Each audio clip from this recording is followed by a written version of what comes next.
Hello. Hi.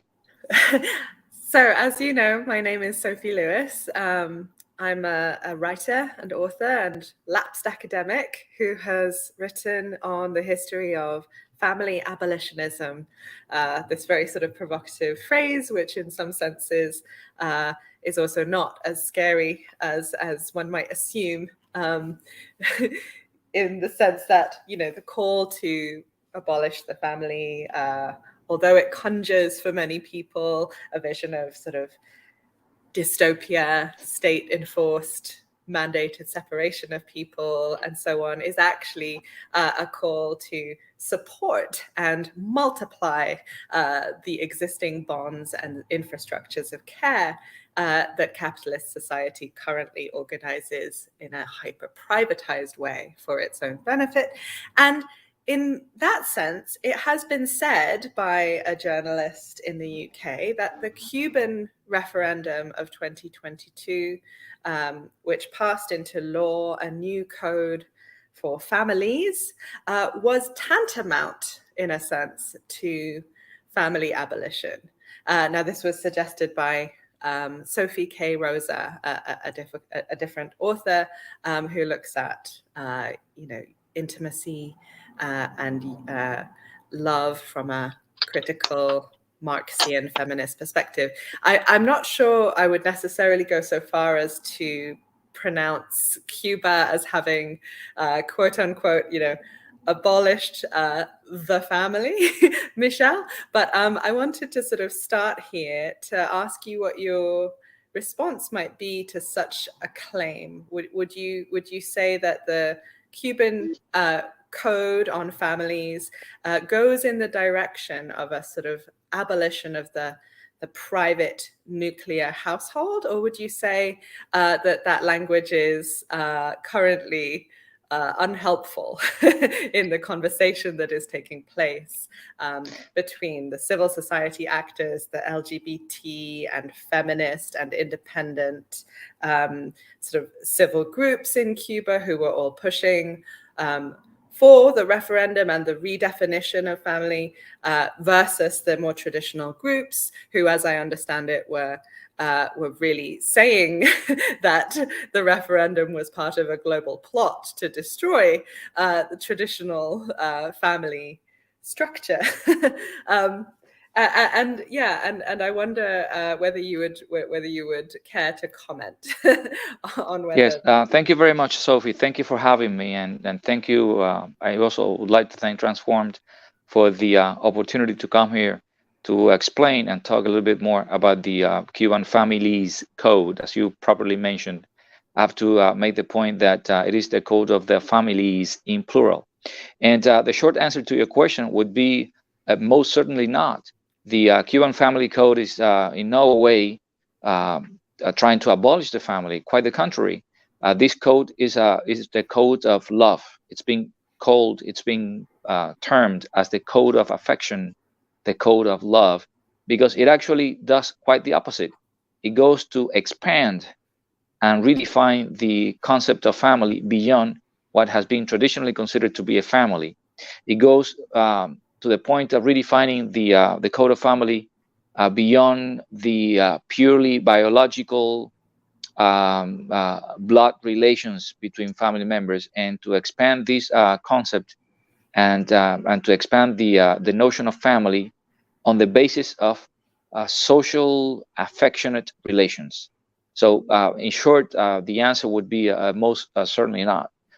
Cuba Families Code is not in no way trying to abolish the family, but rather to expand the notion of family, and has become a space for inclusion, diversity, and tolerance of all different types of families which are currently present in today's society in Cuba. Yes. Now, I won't lie, I expected you to say that very much. So yes, I would like just to give you and give some of the readers and the people who are joining on in this session a little bit of a background, because it so happens that the code has just turned one last month. I mean, the code was put to the referendum on the 25th of September 2022, and it's been 1 year now since it has been implemented. It was passed with a turn-up at the referendum of 74% of the voters, and it received the 68.85% of the ballots. Yes. 68%, 66% of the voters voted yes, we want the code. Let me also say that prior to the referendum of the code, the Cuban society got involved in a very participatory and broad process of discussions and debate about the actual wording of the code. The code went through a number of versions, and eventually the version that was put to the vote was version number 25. That means that the code was written and rewritten 25 times until they came up with the final version, which was the one that was eventually put to the referendum and was eventually passed into law. And how did these versions occur? How these happen? Well, there was a very broad and participatory debate in Cuban society in which people met in workplaces, in the communities, with the various versions, and they discussed and they expressed their views about what they liked, what they didn't like, what they thought should be included, and they voiced whatever they needed to their views about the code. And those opinions were taken into account in order to rewrite the following version. And so the process went on until 25 versions were written and eventually put to the vote and passed. Yes, it's much of the coverage of the referendum that led to this code, which, correct me if I'm wrong, has been under development for over a decade. Is that correct? The work towards this law began in 2008, I was reading. I'm not entirely sure about the date. But what I can tell you is that there's been an ongoing debate in Cuba about the need to change a number of things. As you know, we have been embarked in what we have called the updating of our social and economic process, and that has led to a number of changes, not only the economic field, but also in the social area as well. And among those changes was the approval of the new constitution in 2019. And that led, with the new constitution, that led to a number of new laws that needed to be implemented, new laws that needed to be either created, written, and passed, and old laws that needed to be changed because they needed to comply with the stipulations of the new constitution, and also to reflect the new society in Cuba and the changes that have taken place in Cuba in the last few years. And the code and the area of family relations and the family's code and the relations within the family, which is considered as the nuclear, as the cell of the society, was also part of the debate. So it's been in the making, it's been in the workings for quite some time now. I cannot give you an exact date, but it's been going on for quite some time now. The supermajority that you mentioned that voted in favor of the new code might even have been larger, some have commented, given the intensely democratic sort of long-term radical consultation from the bottom up, with sort of many amendments and changes fed back from all parts of Cuba, and it's really quite an accomplishment, I think. Some LGBT commentators have said it might even have been a larger supermajority had the code not been associated in some quarters, with the government directly, right? Because of course it was a diverse coalition of people pushing for it, and that was very interesting to me to read about.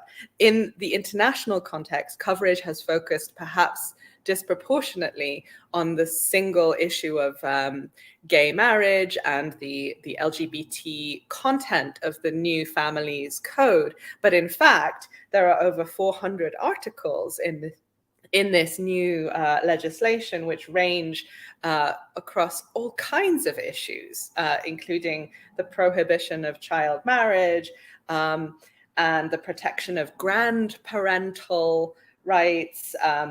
There are provisions for so-called gestational solidarity, non-commercial surrogacy, and pregnancy-related rights. There are protections for disabled people, elderly people. And what the thing that was most interesting to me, and which I think has led some some people in the UK to speculate that a sort of abolition of cis heteropatriarchal authority is involved here, is the fact that the code talks about parental responsibility instead of parental rights over children.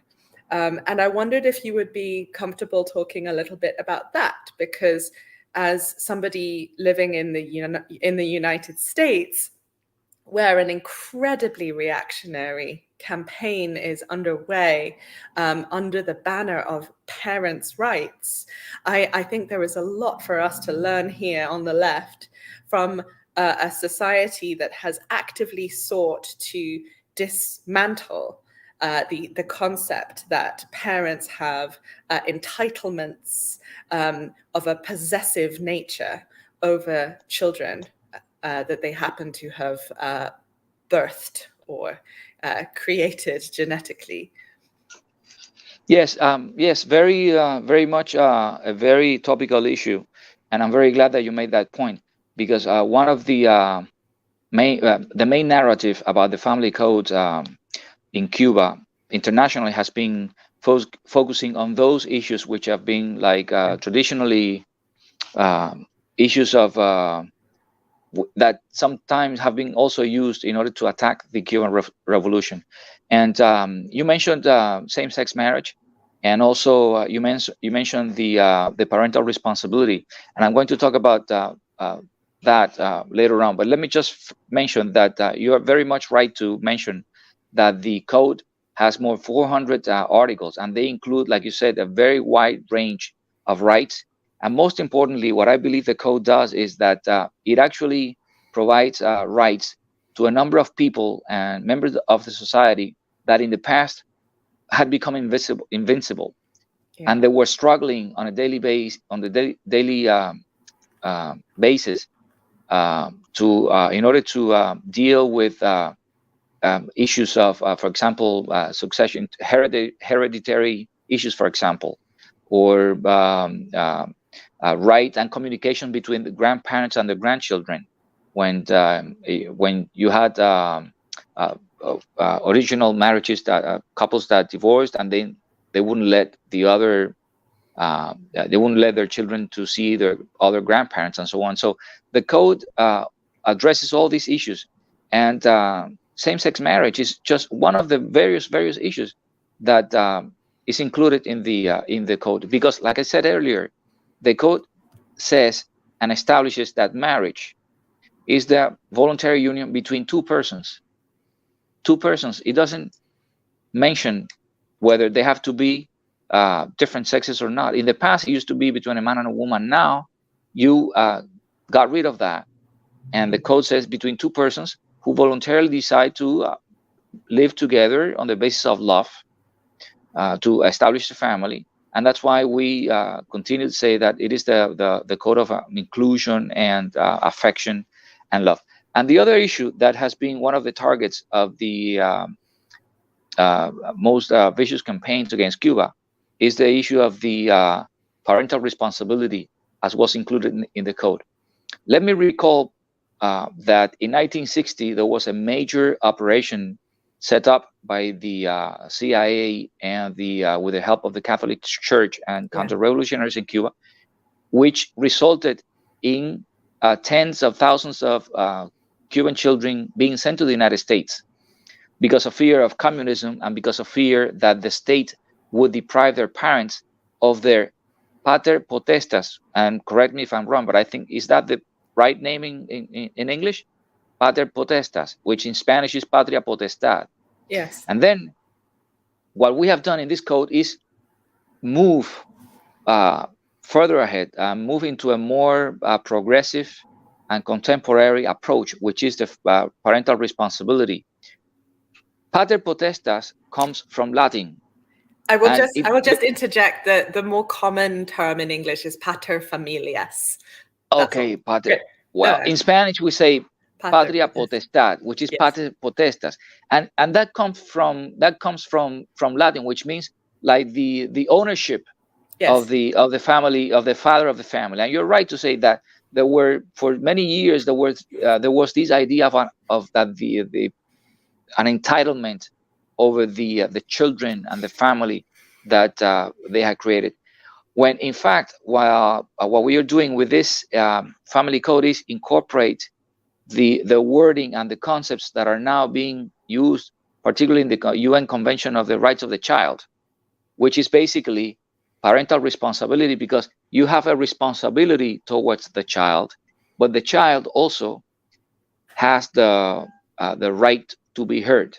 Yes. And his views to be taken into account, always taking into account the superior objective of the child, of the superior well-being of the child, which is another concept which is part of this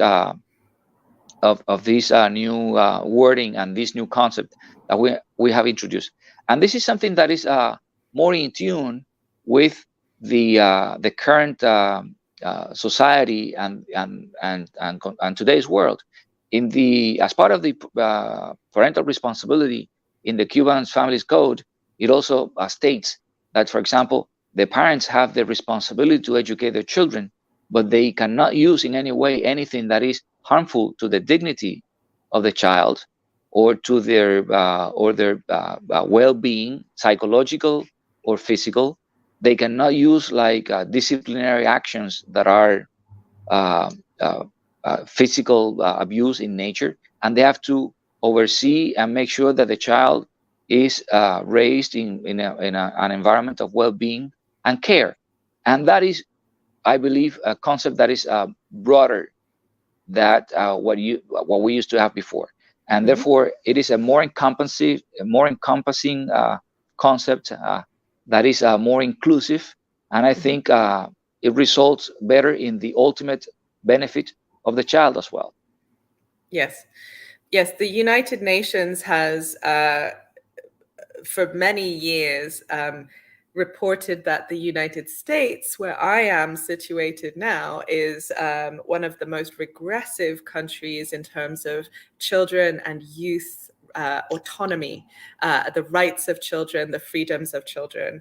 And by contrast, the new Cuban Families Code has been described all around the world as one of the most progressive pieces of legislation yet to have been written and passed all around the world in terms of yes, the rights of different generations. And, not to sort of harp on this linguistic point, but, the abolitionist sort of content of it for me is the provisions in it that allow for people to move towards a situation in which kin are not bound together violently anymore, but are in a position to choose and determine and shape in maximally free conditions the organization of their intimate and loving lives.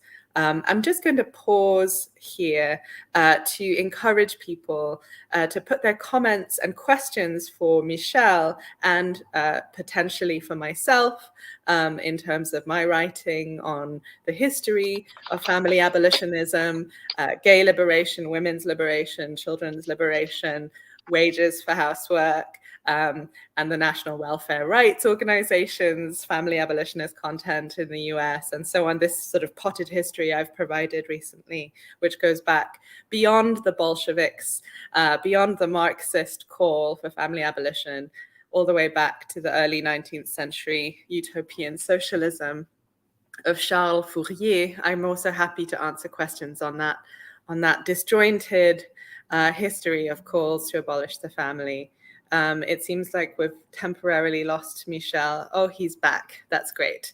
So please ask questions and put them in the chat, and we will see them and answer as best we can.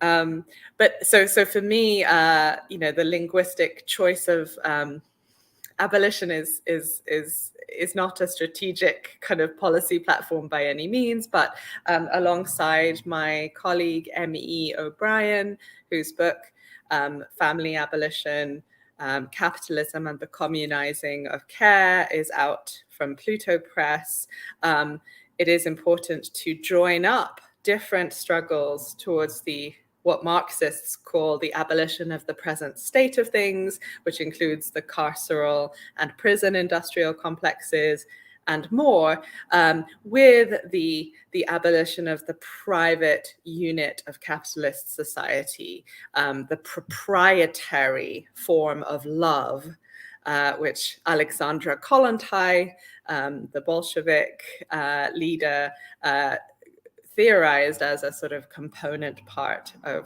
capitalist society. So when she was talking about abolition of the family, she was talking about red love, a freeing of the coercion that currently binds people together violently as a form of economic constraint. So she was talking about conditions of possibility for free kin making, and that might include supports such as free universal childcare, the right to shelter, the right to health care, the right to all forms of care currently provided only really by private relatives in capitalist societies such as the United States, where our responsibility for one another is privatized and extremely sort of individualized.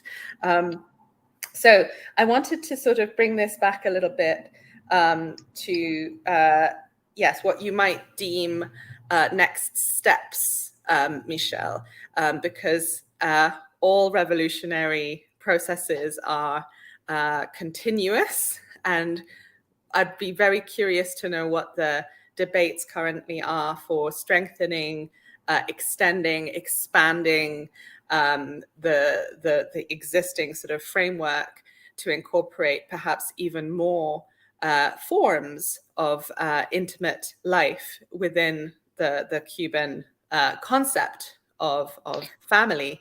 I know there is a bit of a housing crisis in Cuba, as all over the world. I know there is still a long way to go in terms of gender-based violence, and of course, as everywhere in the world, there are queer youth dispossessed of their families and living precariously. So I'm wondering what the conversations are since it's been a year, as you say, of the new families code being in place. Are people developing even more demands? Is there a general sense that things are turning in a better direction for queer people, for the refugees of the private nuclear household, for women, queer people, and so on? Yes, it is, as you said, there are still the job is not done yet. I mean, we have done a very good part of with this approval of the passing of the families code, but still we need to continue improving and making all the necessary changes. I also, before I get specifically to your question, let me just say that one of the things that we seek out to achieve with this code was to sort of break away with the pattern of reproduction of hierarchical relations in society within the intimate space of the family. Typically, in the family, you would have a reproduction of these power relations that you would typically see in society. And with this new code, we're trying to democratize the space of the family and make it more democratic, so that everybody has rights and obligations. And that is one of the key achievements of this code in terms of recognizing, for example, the work of the family members who are caring for older family members, recognizing also the rights of old people, of disabled people, the children with these parental responsibility and the ultimate interest of the child, and taking into account their views and so on, and also trying to make our society and our families, which is the cell of our society, a more tolerant, inclusive, and open to diversity. I also want to say that 1 year after the code, we have been able to see a number of step forwards and a number of achievements. Like, for example, let me just give you some figures that as to the current situation with the code. For example, there has been 1,231 same-sex marriages and 96 same-sex partnerships legally registered in Cuba after the code. Just for you to have an idea, in Cuba there are some 3,500 to 4,000 marriages every year. So if you have that 1,230 marriages of same-sex partners and couples, that is a very important number. Something that had never happened before. We've had, like, for example, another important issues that this family code addressed and solved was issues of inheritances, for example, and the disposition of property, which was something that in the past was very difficult to do unless you had to, in terms of the family and so family connections and relations and so on. There has been, like, for example, 2,100 writs of consent to dispose of property in favor of other family members, and that are some of the good things about the family code. There are still things that need to be improved. For example, the Ministry of Justice of Cuba has recognized publicly that we still have to continue to train the people in the let's say bureaucratic institutions that need to deal with this, because they need training, and they need to change their sort of a mindset to the new reality of the new code. There's still some work to be done in that regard in order to make sure that the code is fully implemented, and all the people that are properly recognized in their own rights. Mm-hmm. In Cuba, housing is a problem. You said that very well. We are now currently facing a very difficult economic situation as a result of the still ongoing effects of the pandemic, and also as a result of the illegal economic sanctions and blockade imposed by the United States on our country, which makes our economic development even more difficult, and also as a result of a number of things that we have to improve ourselves, things that we are not doing well and we need to do better. But the fact is that housing is a major problem, and particularly for young people. Although I should mention that because of increasing life expectancy in Cuba, another problem that we are facing right now is our aging population, which is something that also plays into the equation, because we used to be a lot of people taking care of a few, and increasingly we are fewer people that need to take care and look after more and more people, that is, younger people looking for the elderly. And that has introduced an element of that is very important, which is how the older people are cared for, and how do we make sure that their rights are respected and recognized. And the code allows for that.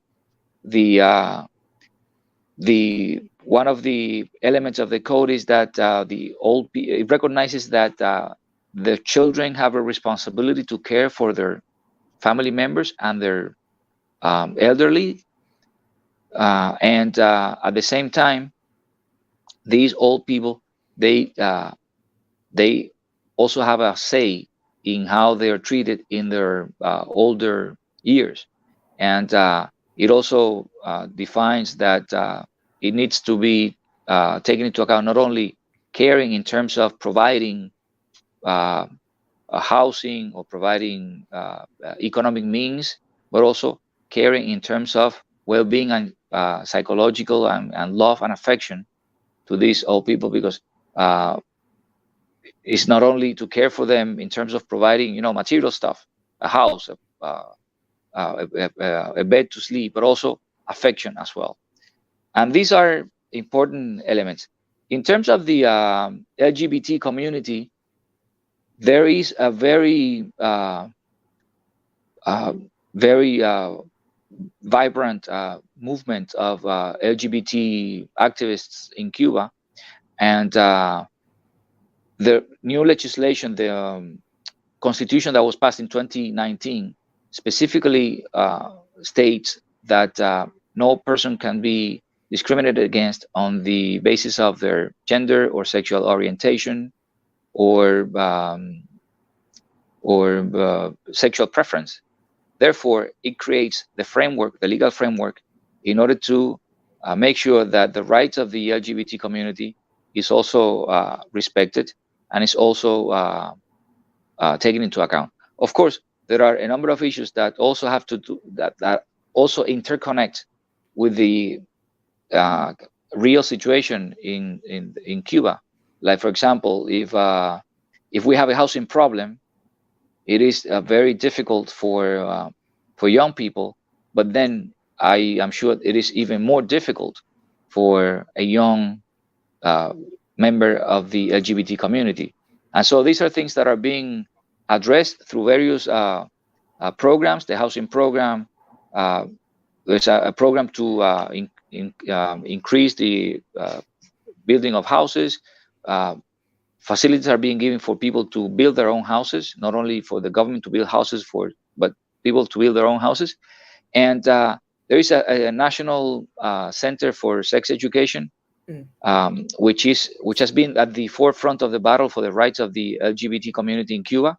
And one good thing, which is part of the breakthroughs and the positive steps that we're seeing, is that, for example, for the first time in Cuba, there are 2 trans persons that are members of the local governments. Yes. And so that is something that is a major step forward, something that you wouldn't even dream about in the past. And now those people who have been recognized as leaders in their communities, otherwise they would have not been elected to be members of the local government, are in a better position to continue to push for the rights and whatever measures are necessary in order to address the needs and desires of that specific community as well.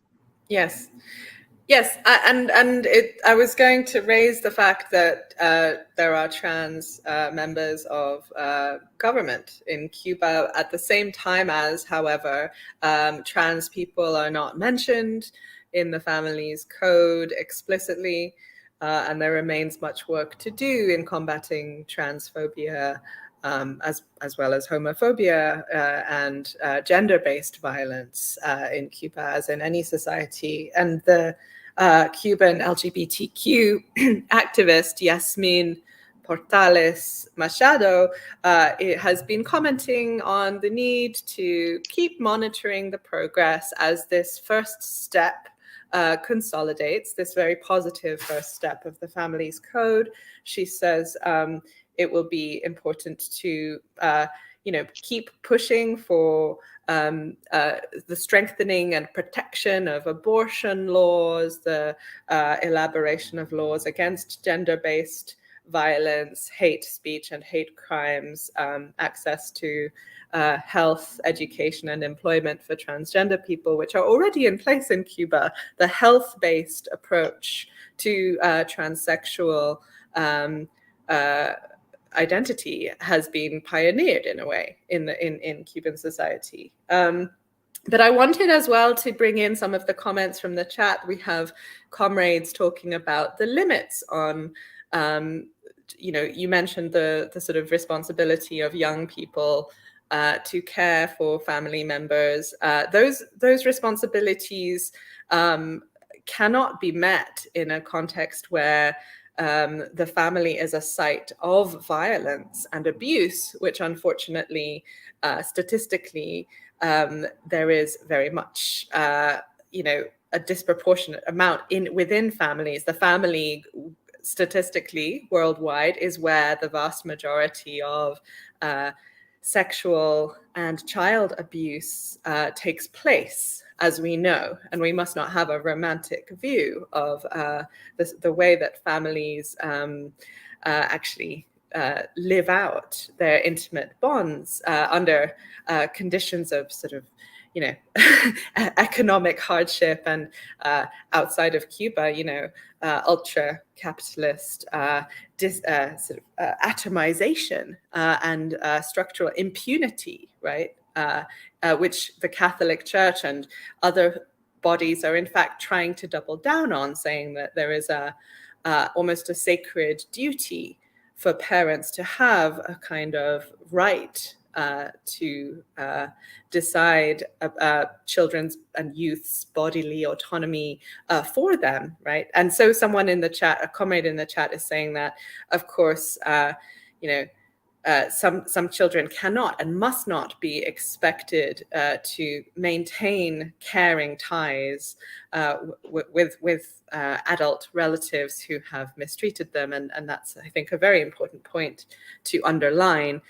Going back to my point that, reproductive justice, or a sort of abolitionist approach to family, could paradoxically be called a sort of support of family plurality, but goes towards a situation where people are not coercively and economically blackmailed into dependence on one another with nowhere else to go.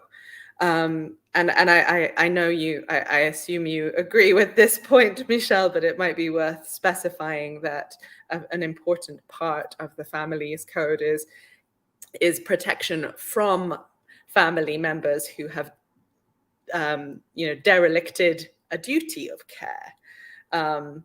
Perhaps we can also just mention the other comment at the same time, where the comment from Snarl Marx is that we're seeing increasingly violent rhetoric levied at queer communities and families in the UK and the US, and public support for trans people actively depleting. How can we prevent and safeguard, preempt and safeguard against this happening in Cuba? And it's worth perhaps in this context mentioning the campaign to free Brenda Diaz, the HIV positive Cuban trans activist imprisoned in a men's prison in Cuba currently. Yes, thank you, Sophie, for those comments. I understand that, of course, although the code has made some step forwards, there's still a lot of work to be done. For example, you mentioned the trans communities, and while there are still some areas that we need to push for, and there's room for improvement, we also have to say, for example, that in Cuba there has been sex reassigning surgeries for many years now for the benefit of the trans community, and this is something that is a health service that is provided entirely free, and is not only is a part of a process which goes from psychological health and multidisciplinary assessment of the individual, and goes through an entire process until the final step of the sex reassignment surgery in Cuba. And one of the elements that the code says not only includes, in terms of not only protecting the rights of the people who have been, as you said, derelict in a duty of care, but also establishing what are the responsibilities and duties of all the members of the family, which is also very important, because there are rights, but there are also duties that people have to observe, and that is also included in the code. In terms of the domestic violence, That is something that sadly still happens in our country, even though we don't want to. We wouldn't like that to happen. But in that particular case, the one, for example, elements of the code is very specifically that people who have been found by courts involved, guilty, or have been involved in some kind of, for example, uh, issue of derelict of duty, they then, for example, they are not eligible for adoption in the future, and that also is an important element that is also included in the in the code. In terms of reproductive justice, the code for the first time includes the possibility of the solidarity pregnancy and the on a non-commercial basis, and even more when you have that kind of situation in which, for example, a couple of two women would like to have a child, and one of them resorts to assisted reproduction, then that could also be a situation for multi-parentality as well. When you have the donor being also included as one of the parents of the new child, and these are things that are very good and positive, and things that we need to continue to develop on. And then, as we do that, we have to continue to monitor and what we are doing in order to see what are the flaws and what needs to be improved, and so work on that, so that eventually we continue to improve and get and perfecting and getting better and better at the implementation of the Families Code, and making sure that the family code effectively becomes the code of love and affection, as we have called it. Yes. Yes. Actually, what you're saying is quite interesting to me in the context of a new argument in a forthcoming book by a popular, rather than an academic book, by Judith Butler called Who's Afraid of Gender, where Butler talks about the need not to get stuck in a kind of stance of constantly arguing against the traditional reactionary, traditionalist forces that are propagating a phantasm of gender as a diabolical or sort of anti-family conspiracy, but also to put forward a positive and desirable vision of why all of us would benefit from an increase in youth bodily autonomy and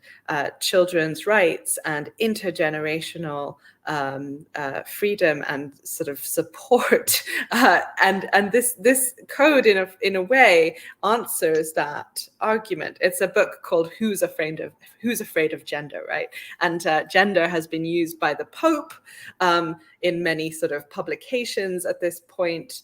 Over the years, several popes, in fact, have been theorizing sort of this word gender as a kind of bogeyman on an international scale that is simultaneously sort of communist and hyper-capitalist at the same time, in a sort of socialism of fools manner, right? This sort of almost sort of anti-Semitic conspiracist version of things, not necessarily from the church, but it gets taken up by almost Christo-fascist forces in the US to argue against a sort of insidious threat to the reproductive sort of future of the nation.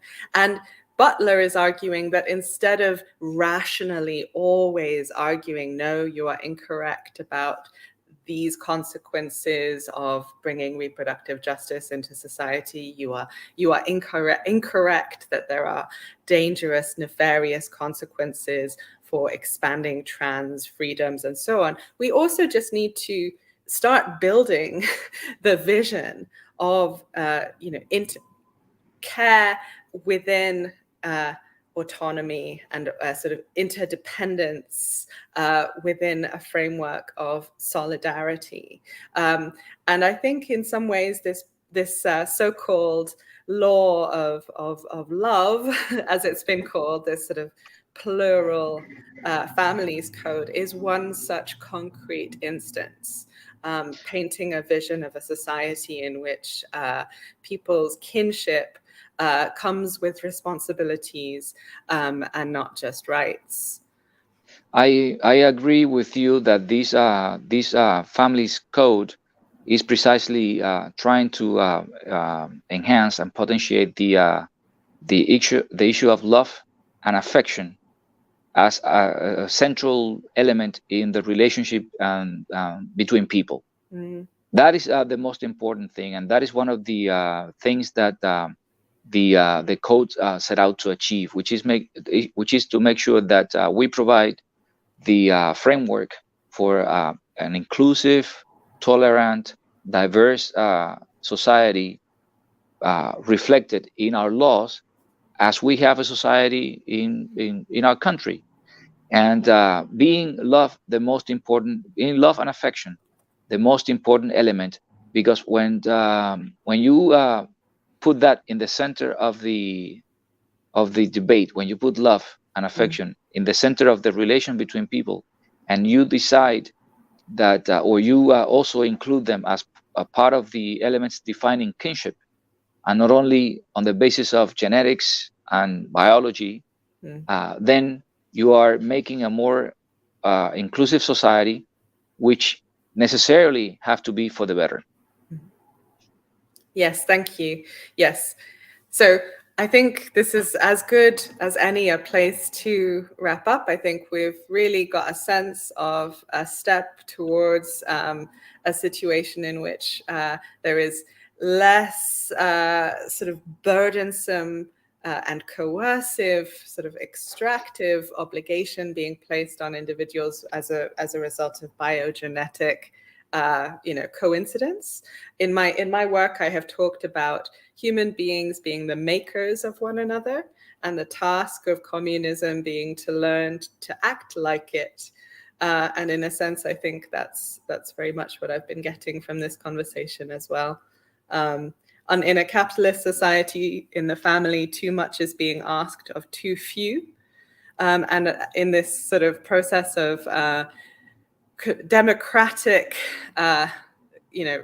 lawmaking in Cuba, we've seen that, people on a vast scale agree that the task for intimate life, as in public life, is to share as much as possible the burdens and pleasures both of life's work. And I'm very grateful to you for joining me in this conversation, Michel. My pleasure. And thank you to everyone who contributed on the chat and tuned in to watch on the live stream. Hello to you all at World Transformed, and thanks for inviting us, to the organizers. Yes, thank you, and thank you for having me, Sophie, and thanks Transformed for the invitation.